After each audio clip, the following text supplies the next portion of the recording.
अजमेर दरगाह में शिव मंदिर होने के नए दावे को लेकर दायर याचिका पर आज न्यायालय ने सुनवाई की। महाराणा प्रताप सेना के राष्ट्रीय अध्यक्ष राज्यवर्धन सिंह परमार की ओर से प्रस्तुत याचिका को न्यायालय ने स्वीकार करते हुए मामले में अगली सुनवाई की तारीख 21 फरवरी 2026 तय की है। इसके साथ ही अदालत ने दरगाह से जुड़े संबंधित पक्षों को नोटिस भी जारी किए हैं। जनवरी 2023 था, हमने 2022 में एक रिट फाइल की थी राष्ट्रपति जी के यहाँ। लाखों कार्यकर्ताओं के हस्ताक्षर करके हमने उस कॉपी को जमा किया था। अजमेर न्यायालय में आज मुख्य याचिकाकर्ता के आधार पर हमारा केस सबमिट किया है और निश्चित तौर पे आने वाले दिनों में अजमेर की दरगाह नहीं, हमारा पवित्र हिंदू मंदिर है, यह मैं कहते आया हूँ। और आने वाले दिनों में यहाँ भव्य शिव मंदिर भी बनेगा, शिवलिंग भी निकलेगा और निश्चित तौर पे हमारे हक में फैसला आएगा। आपने कुछ दावे भी किया है कि अगर शिवलिंग नहीं होगा तो वो सरकार। मैंने कहा अगर शिव नहीं तो मेरा शव ले लें और अगर शिव है तो हमको दे दे। और ये आज से नहीं कह रहा हूँ, 2022 से कह रहा हूँ। अगली सुनवाई कब होगी?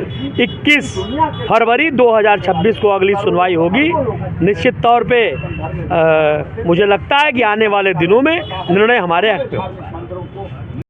आज बहुत ही खुशी का अवसर है कि पूरे देश और पूरी दुनिया के सनातन धर्म को मानने वालों के लिए खुशखबरी है कि जो हमारी याचिका महाराणा प्रताप सेना के हमारे याचिकाकर्ता राष्ट्रीय अध्यक्ष राज्यवर्धन सिंह परमार के लिए हमने जो याचिका यहाँ माननीय जिला न्यायालय में लगाई थी, जिसमें साफ तौर पर कहा गया था और वो हमारी याचिका 2022 में 2.25 लाख लोगों के द्वारा हस्ताक्षर देश के महामहिम राष्ट्रपति जी को यहाँ लगाई गई थी। वहाँ से रेफर होकर चीफ सेक्रेटरी राजस्थान गवर्नमेंट के द्वारा यहाँ तक आई है।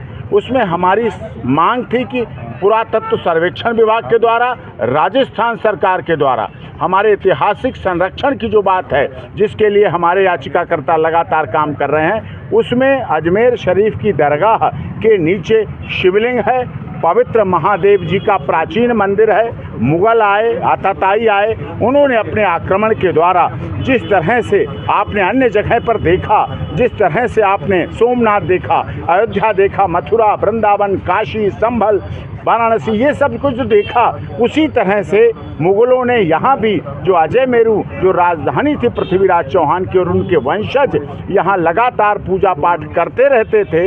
और उसके बाद जो तोड़कर वहाँ पर उसके ऊपर दरगाह बनाई गई, उसके द्वारा धर्म परिवर्तन, जो बड़े पैमाने पर धर्म परिवर्तन किया गया, वो इस बात का उदाहरण है। और आज माननीय जिला न्यायालय ने हमारी याचिका को मंजूरी देकर ये सिद्ध किया है कि अब जो हम बात कह रहे थे वो आगे भी सच्ची बात आएगी। राजस्थान के अजमेर के अजय मेरू जनपद के रेवेन्यू रिकॉर्ड में भी है, हमारे शपथ पत्र भी हैं, इतिहास भी है और कई ऐसी चीज़ें हैं जिनके द्वारा यहाँ का जन जन, यहाँ का बच्चा बच्चा, हर धर्म का व्यक्ति कह रहा था कि इसके नीचे शिव जी का मंदिर है, शिवलिंग है। और बहुत जल्दी महाराणा प्रताप सेना के पदाधिकारी गंगा जल लेके संगम से गंगा यमुना सरस्वती का जल तथा ब्रह्मा जी की नगरी पुष्कर जी का जल लेकर, हमारी इच्छा है कि हम वहाँ शिवलिंग पर जल अर्पित करें, जिससे सनातन धर्म का पुनरुत्थान, जागृति हो। उस समय मुगल थे, उन्होंने अपने आतंक आताताई के बल पर हमारे धार्मिक स्थानों पर कब्जा किया, तोड़ फोड़ की, हमारे धार्मिक धर्म परिवर्तन बड़े स्तर पर कराया। लेकिन अब समय बदला हुआ है, हमें अपने इतिहास को संरक्षण करना है। महाराणा प्रताप सेना लगातार इतिहास को संरक्षण करने के लिए पूरे देश में लड़ाई लड़ रही है। इसी तरह से दिल्ली में भी कुतुब मीनार का विष्णु स्तंभ है, आगरा का ताजमहल नहीं तेजो महल है। और इसीलिए उसमें 22 कमरे होने का मतलब किसी मकबरे में, किसी के शमशान में 22 कमरे नहीं बनते। इस बात को भी हमारी महाराणा प्रताप सेना लगातार वो लड़ाई लड़ रही है। और निश्चित तौर पर हम इस देश के सनातन धर्म, भारत सरकार, राजस्थान सरकार और अन्य राज्यों की सरकारों के आधार पर इस बात का विश्वास रखते हैं कि हमें न्याय होगा, न्याय जीतेगा, सत्य परेशान हो सकता है, पराजित नहीं होगा। ऐसे